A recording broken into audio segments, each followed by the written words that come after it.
தாமரை இங்கு மலர செய்ய வேண்டும்.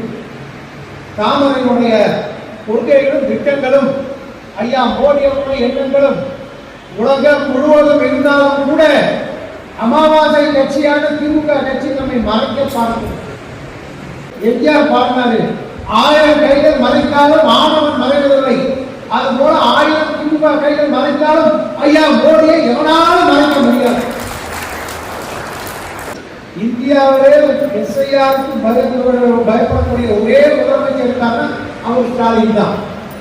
ஏன் இவங்க பயப்படுறாங்கன்னு சொன்னா, யாருக்கு உண்மையான வாக்கு உரிமை இருக்கிறதோ அவர்களுக்கு அந்த வாக்குரிமை பெற்றுத்தர வேண்டும்.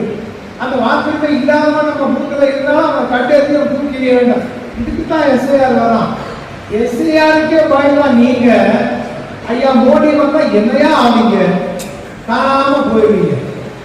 அது போலவே தமிழகத்திலே ஸ்ரீலங்காவில் வந்தவன், அங்க வந்தவன், இங்க வந்தவன் எல்லாத்தையும் சேர்த்து வச்சு கேரளா போட்டு இங்க ஓட்டு போட்டு திமுக ஆட்சிக்கு வந்துடலாம் என்ற கனவை தலைப்பொருளுடைய நோக்கம் தான் இந்த எஸ்ஐஆர் என்பதை நீங்க மனதில் வைப்பீங்க. 6 நடந்தது. அடுத்தது பாத்தீங்கன்னா 10 நடக்குது. கிட்டத்தட்ட 65 லட்சம் பேரு வெளியூர்காரங்க மட்டுமே இல்லை, வெளிநாட்டுக்காரங்க, யாரு பங்களாதேஷ்காரங்களும் அங்க வந்திருக்கிறவங்க இருக்காங்க. கேட்டீங்கன்னா கள்ள ஓட்டு போடுறது உலகத்திலேயே யாராவது ஒருத்தர் இருக்கான்னு சொன்னா அது யாரா இருக்கும்? திமுக தான். இது இன்னைக்கு இல்லை, அவங்க என்னைக்கு ஆட்சிக்கு வந்தாங்களோ 67 ஆட்சிக்கு வந்த காலத்துல இருந்து கள்ள ஓட்டு தான் அவங்க ஆட்சிக்கே வந்திருக்கு.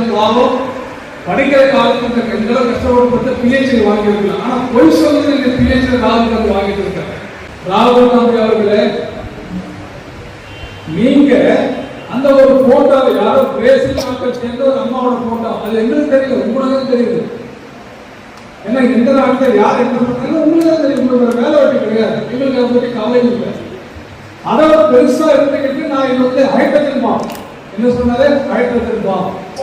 உங்களுக்கு எல்லா பானமே புஷ்மானம் தான். உங்களுக்கு ஒரு பானமா எலெக்ஷன் ஒரு பானம் இருக்க போறது புஷ்மானம். பீகார் தேர்தல் 129 நடந்த தேர்தலில் ஏதாவது ஒரு இடத்துல ஒரு டிவி சேனலாவது நான் கேட்கிற தமிழ்நாட்டுக்கு முக ஸ்டாலின் சொந்தமான சேனல் ஏதாவது ஒரு சேனல்ல என்னோட வாக்குரிமை மறுக்கப்பட்டு ஏதாவது பொதுமக்கள்